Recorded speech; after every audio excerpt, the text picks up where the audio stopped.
ஒரு பசுமையான கிராமத்தில் ராமு என்ற உழைப்பாளி விவசாயி வாழ்ந்து வந்தான். அவன் தினமும் காலையில் எழுந்து வயலில் உழைத்து குடும்பத்துடன் மகிழ்ச்சியாக வாழ்ந்தான். அவனுக்கு இருந்தது குறைவுதான், ஆனால் மனதில் நிறைய திருப்தி இருந்தது. ஒருநாள் வயலில் உழைக்கும் போது மண்ணுக்குள் ஒரு பழைய பானை கிடைத்தது. ஆச்சரியத்துடன் அதை திறந்து பார்த்தான். அதற்குள் மினுமினுக்கும் தங்க நாணயங்கள் இருந்தன. ராமு மிகவும் மகிழ்ச்சி அடைந்தான்.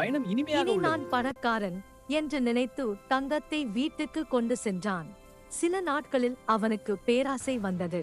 இந்த இடத்தில் இன்னும் தங்கம் இருக்கலாம் என்று எண்ணினான். அவன் தினமும் வயலை முழுவதும் தோண்ட ஆரம்பித்தான்.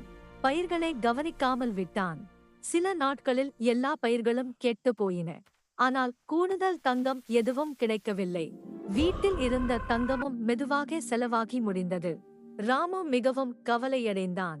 அப்போதுதான் அவன் உணர்ந்தான், பேராசை பெரிய நஷ்டம். அவன் மீண்டும் உழைக்க ஆரம்பித்தான். திருப்தியுடன் வாழத் தொடங்கினான். பேராசை கொண்டால் கிடைத்ததும் கைவிடும். திருப்திதான் உண்மையான செல்வம்.